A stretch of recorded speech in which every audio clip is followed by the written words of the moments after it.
Bollywood silver screen presenting time trap. कहानी की शुरुआत में हमें एक आर्कियोलॉजिस्ट को दिखाया जाता है जिसका नाम हॉपर है। हॉपर पिछले कई सालों से उन हिप्पीज को ढूंढने की कोशिश कर रहा है जो 1970 में फाउंटेन ऑफ यूथ को ढूंढने के लिए गए थे और वो किसी भी कीमत पर उन लोगों को ढूंढना चाहता है। उसके साथ उसके दो असिस्टेंट भी होते हैं जिसमें से लड़की का नाम जैकी और लड़के का नाम टाइलर है। और अब हॉपर जंगल के उस हिस्से में पहुंच जाता है जहां पर उसे हिप्पीज की वैन मिलती है जो कि फाउंटेन ऑफ यूथ की तलाश में गए थे। वैन में कोई नहीं होता। वैन में हिप्पीज की एक डायरी होती है जिसमें अजीब अजीब से चित्र होते हैं, साथ ही एक नक्शा भी होता है। वैन के पास एक बहुत गहरा गड्ढा है जो जमीन के नीचे जाता है। यहाँ पर हॉपर के साथ उसका डॉग भी होता है जो पहाड़ की तरफ देखकर भौंकना शुरू कर देता है। हॉपर देखता है कि वहां पर एक गुफा है और अब वो गुफा की तरफ बढ़ चलता है। जब वो गुफा के अंदर जा रहा होता है तो उसका डॉग जोर जोर से भौंक रहा होता है और हॉपर उसकी वार्निंग नहीं सुनता और गुफा के पास जाता है। वो देखता है कि गुफा के अंदर एक आदमी है जिसने काउबॉय के कपड़े पहने हैं। उसके पास एक लालटेन है और साथ ही एक गन भी। हॉपर को कुछ समझ नहीं आता। वो तय करता है कि वो वापस जाएगा और अपने सभी इक्विपमेंट्स लेकर यहाँ एक बार फिर से आएगा। और जब वो वापस जाता है तो उसका असिस्टेंट जिसका नाम टाइलर है वो कहता है कि मैं भी तुम्हारे साथ आना चाहता हूँ, पर हॉपर साफ साफ मना कर देता है और अपना सारा सामान लेकर एक बार फिर से उसी जगह पहुंच जाता है। सबसे पहले वो वैन के पास वाले गड्ढे में जो कि एक बहुत गहरी गुफा है वहां पर एक रस्सी बांधकर छोड़ देता है क्योंकि हॉपर को लगता है कि ऊपर जो गुफा है उसका ये दूसरा सिरा है। अगर वो ऊपर गुफा में जाता है जहां पर उसने काउबॉय को देखा था और खो जाता है तो हो सकता है कि वो यहीं से बाहर निकले। और अब वो ऊपर पहुंच जाता है। वो हैरान होता है कि एक दिन पहले जहां उसने काउबॉय को देखा था अब भी वो वहीं पर होता है। इसके बाद हॉपर गुफा के अंदर जाता है। थोड़ा सा अंदर जाने के बाद उसे एक इनविजिबल नमी वाली दीवार महसूस होती है। हॉपर उस दीवार के पार जाता है और अब वो काउबॉय चलना शुरू कर देता है। वो अंदर चला जाता है। हॉपर देखता है कि वहां पर रोशनी ब्लिंक कर रही है। इसे देखकर वो हैरान होता है, पर वो जल्द से जल्द काउबॉय तक पहुंचना चाहता है, इसीलिए वो आगे बढ़ता है लेकिन गलती से गिर जाता है। वहीं हमें हॉपर के असिस्टेंट्स को दिखाया जाता है जिनका नाम टाइलर और जैकी है। वो हॉपर के लिए परेशान होते हैं क्योंकि पिछले 2 दिनों से वो गायब है। ये दोनों फैसला करते हैं कि ये भी उसी साइट पर जाएंगे, पर इनके पास गाड़ी नहीं होती। इसीलिए जैकी टाइलर से कहती है कि तुम्हारी गर्लफ्रेंड के पास गाड़ी है, तुम्हें उससे मदद मांगनी चाहिए। टाइलर अपनी गर्लफ्रेंड के पास जाता है और उसे कहता है कि हमें तुम्हारी गाड़ी चाहिए। वो भी उनके साथ चलने के लिए तैयार हो जाती है और वो अपने साथ अपने भाई बहन को भी लेकर आती है। और अब ये पांचों के पांचों उस जगह पहुंच जाते हैं जहां पर हॉपर आए थे। हॉपर की गाड़ी वहां पर होती है, साथ ही इन्हें वहां पर हिप्पीज की गाड़ी भी दिखती है और वो डायरी भी जो हॉपर ने भी देखी थी। अब ये देखते हैं कि गाड़ी के पास एक बहुत ही गहरा गड्ढा है, यानी कि एक तरह की सुरंग है जिसमें रस्सी भी है। ये वही रस्सी है जो हॉपर ने यहाँ पर डाली थी। और टाइलर जब रस्सी को ध्यान से देखता है तो कहता है कि ये हॉपर की रस्सी नहीं हो सकती क्योंकि ये बहुत पुरानी रस्सी है। और अभी तय करते हैं कि सब के सब ये गुफा के अंदर जाएंगे। पर यहाँ पर टाइलर की गर्लफ्रेंड का जो भाई होता है जिसका नाम फरबी है वो बाहर ही रुक जाता है क्योंकि एक न एक को बाहर रुकना होगा ताकि मुसीबत आने पर वो मदद लेकर आ सके। अब ये चारों के चारों गुफा के नीचे उतरते हैं। नीचे उतरते हुए इन्हें हवा में नमी की एक दीवार महसूस होती है जिस तरह से हॉपर को हुई थी, लेकिन किसी तरह से सब के सब नीचे उतर जाते हैं। वहीं दूसरी तरफ हॉपर को दिखाया जाता है जो इसी गुफा के अंदर है। हालांकि वो गुफा के दूसरे रास्ते से अंदर आया होता है और जब वो आगे बढ़ रहा होता है तभी उसे किसी के चिल्लाने की आवाज आती है। साथ ही उसे गन शॉट की आवाज आती है जिससे वो डर जाता है। वो गुफा के बाहर भागता है और जब वो गुफा के बाहर आता है तो वहां पर अंधेरा हो गया होता है। अंधेरा देखकर वो हैरान होता है क्योंकि अभी कुछ ही घंटे पहले वो गुफा के अंदर आया था। अब वो अपनी गाड़ी के पास जाता है जहां वो देखकर हैरान होता है कि उसकी गाड़ी को बहुत सारी लताओं ने घेर लिया है, जैसे कई सालों से गाड़ी यहीं पर खड़ी हो। हॉपर को कुछ समझ नहीं आता कि यहाँ पर क्या हुआ। वो अपनी गाड़ी को स्टार्ट करने की कोशिश करता है लेकिन इसका कोई फायदा नहीं होता। उसकी गाड़ी स्टार्ट नहीं होती। तभी वो देखता है कि सामने एक और गाड़ी है जो उसी की गाड़ी की तरह बेलों से लिपटी हुई है। ये वही गाड़ी है जिसमें जैकी, टाइलर की गर्लफ्रेंड और उसके भाई बहन यहाँ पर आए थे। हॉपर उस गाड़ी के पास जाता है, गाड़ी के अंदर झांकता है जहाँ पर वो देखता है कि जैकी का बैग है जो कि उसकी असिस्टेंट है। हॉपर को लगता है कि ये उसके मन का भ्रम है, इसीलिए वो इस बात पर ज्यादा ध्यान नहीं देता और एक बार फिर से गुफा के अंदर आ जाता है। वहीं हमें जैकी को दिखाया जाता है जो अपने सभी साथियों के साथ गुफा के अंदर होती है। तभी उन्हें चिल्लाने की आवाज सुनाई देती है, जैसी आवाज हॉपर को सुनाई दी थी, और इस आवाज से सब के सब डर जाते हैं, तय करते हैं कि ये इस गुफा से बाहर निकल जाएंगे।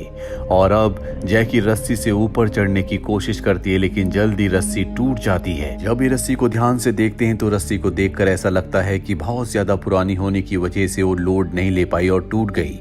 अब इनके पास कोई चारा नहीं होता, इसीलिए रेडियो से बाहर फर्बी को कांटेक्ट करते हैं, लेकिन उल्टा फर्बी की आवाज आती है जो इनसे मदद मांगता है। ये उसकी आवाज सुनकर डर जाते हैं और अब इनके पास अंदर जाने के अलावा कोई भी रास्ता नहीं है। ये सब दूसरा रास्ता ढूंढने के लिए आगे बढ़ते हैं। ये देखते हैं कि एक जगह पर रोशनी कम और ज्यादा हो रही होती है। ये उसी तरह की रोशनी होती है जिस तरह की हॉपर को दिखी थी। वहां पर इन्हें फर्बी भी दिखता है जिसकी अब मौत हो चुकी है। ये फर्बी को देखकर हैरान होते हैं क्योंकि उसे गुफा से अंधेरे से बहुत डर लगता था, और अगर वो डरता था तो अंदर क्यों आया। अब ये फर्बी की रिकॉर्डेड फुटेज को देखते हैं जिससे इन्हें पता चलता है कि फर्बी कई दिनों तक बाहर था। हालांकि इन्हें अंदर आए हुए अभी कुछ ही मिनट्स हुए, लेकिन फर्बी की रिकॉर्डिंग से इन्हें पता चलता है कि बाहर कई दिन बीत चुके थे। फर्बी बहुत ज्यादा भूखा था, इसीलिए उसने तय किया कि वो इन सबको अंदर ढूंढने के लिए आएगा। वो उस रस्सी के सहारे जो हॉपर ने ऊपर डाली थी गुफा के अंदर आने की कोशिश कर रहा था, लेकिन तभी रस्सी टूट गई, जिस वजह से फर्बी नीचे गिरकर जख्मी हो गया। जिसके बाद रेडियो से उसने इनसे मदद मांगी, लेकिन उसकी आवाज किसी और ने सुन ली जो अजीब सी भाषा बोलता था। वो फर्बी के पास आया और उसने फर्बी को मार दिया। फर्बी की वीडियो से इन्हें पता चलता है कि गाड़ी के अंदर जो डायरी थी उसके हिसाब से फाउंटेन ऑफ यूथ के पानी से किसी भी मरे हुए इंसान को जिंदा किया जा सकता है, किसी भी तरह के जख्मों को, घावों को ठीक किया जा सकता है। जो फाउंटेन ऑफ यूथ इसी गुफा के अंदर है, और इन्हें पता है कि यहाँ पर जान का खतरा है। ये फर्बी की तरह अपनी जान नहीं गंवाना चाहते, इसीलिए जल्द से जल्द ये सब के सब यहाँ से निकलना चाहते हैं। टाइलर की गर्लफ्रेंड तय करती है कि वो ऊपर जाएगी, वहां से वो रस्सी नीचे फेंकेगी ताकि सब के सब नीचे आ जाएं। वो चट्टानों से ऊपर चढ़ती है और जैसे जैसे ऊपर जाती है ऑक्सीजन कम होना शुरू हो जाती है। किसी तरह से वो इस गुफा से बाहर निकलती है, पर जब वो बाहर का नजारा देखती है तो पूरी तरह से हैरान हो जाती है। कुछ ही देर पहले जहाँ पर पूरा का पूरा एक जंगल था, अब वहाँ पर एक बीहड़ है। वो देखती है कि सामने से एक बहुत बड़ा तूफान उसी की तरफ बढ़ रहा है। वो इस सब को रिकॉर्ड करके नीचे आ जाती है। नीचे आने पर उससे पूछा जाता है कि तुम इतनी जल्दी नीचे कैसे आ गई। वो बताती है कि ऊपर कुछ भी नहीं है और उस वीडियो को दिखाती है जो उसने ऊपर जाकर अपने मोबाइल से रिकॉर्ड किया था। उस वीडियो को देखकर सबके सब हैरान हो जाते हैं क्योंकि इनके हिसाब से वो कुछ ही पलों के लिए ऊपर थी, पर वहां पर वो कुछ देर तक रुकी थी। और अब ये सब समझ जाते हैं कि ये गुफा एक टाइम ट्रैप है, इसमें सब के सब फंस चुके हैं। गुफा का एक एक सेकंड बाहर एक एक महीने के बराबर है और इन्हें फर्बी को बाहर छोड़े हुए कई महीने हो चुके थे, कई सीजन बदल चुके हैं। इन्हें कुछ समझ नहीं आता कि ये क्या करें। तभी यहाँ पर वो लोग आ जाते हैं जिन्होंने फर्बी को मारा था। दरअसल ये पाषाण युग का एक आदमी यानी कि एक आदि मानव है जिसके साथ उसका परिवार भी होता है। पर इससे पहले कि ये इनके ऊपर हमला कर दे, ऊपर से एक बहुत बड़ी लेडर से एक बहुत बड़ा आदमी आता है जो असल में एक एलियन है। आदि मानव उसके ऊपर हमला करता है पर वो अपने गैजेट से उसे बेहोश कर देता है। उसके साथ उसके लोग भी होते हैं जो एलियन के ऊपर हमला कर देते हैं। गलती से एलियन का हेलमेट हट जाता है जिससे वो सांस नहीं ले पाता, पर मरने से पहले वो सभी आदि मानव को बेहोश कर देता है और एक तरफ इशारा करता है जहाँ पर ये सब देखते हैं कि पानी है। तभी इन्हें फाउंटेन ऑफ यूथ के बारे में याद आता है और अब इस सब के सब उस पानी में बैठ जाते हैं, जिसके बाद इन सब के घाव ठीक हो जाते हैं। ये अब फर्बी को भी ठीक करना चाहते हैं, इसीलिए ये उसे फाउंटेन के अंदर डाल देते हैं। वहीं अब टाइलर किसी भी तरह से यहाँ से निकलने का रास्ता ढूंढना चाहता है, इसीलिए वो अकेला ही आगे बढ़ जाता है।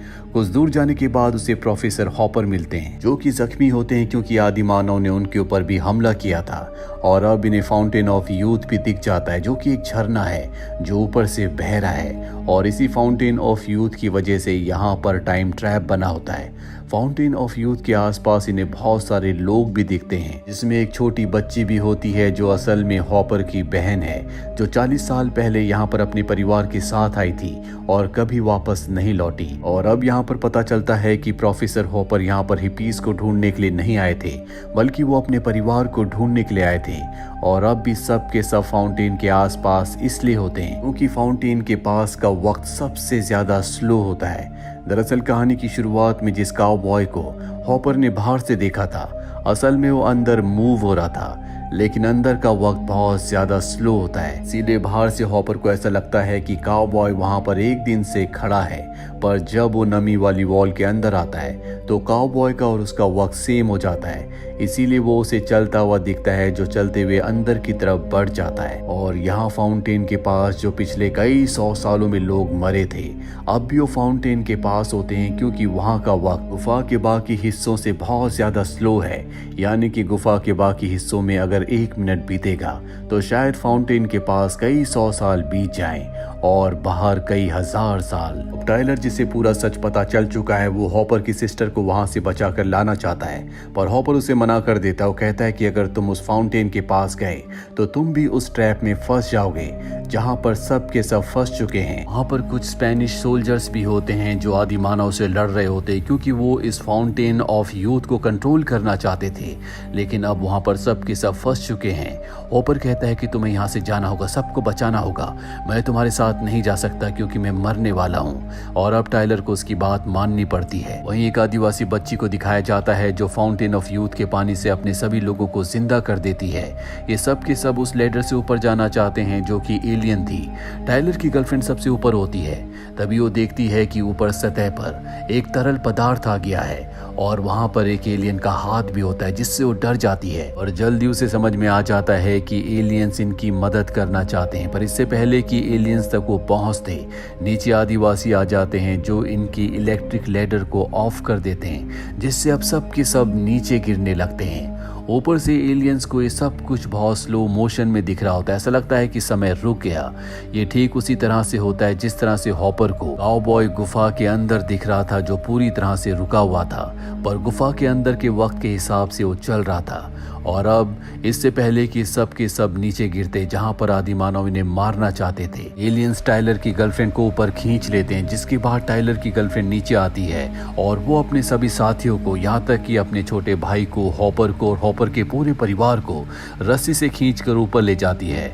कुछ देर बाद सबको होश आता है और सब के सब पानी के अंदर होते हैं। यहाँ पर हॉपर के पूरे परिवार को दिखाया जाता है। हॉपर अपनी मॉम को, अपनी बहन को पाकर बहुत खुश होता है, लेकिन उसकी मॉम से भी उसकी उम्र ज्यादा है, क्योंकि वो इंसानों की दुनिया में था जहाँ पर वक्त की रफ्तार बहुत तेज थी और उसका परिवार उस गुफा में 40 साल पहले फंस गया था जहाँ पर वक्त की रफ्तार बहुत कम थी।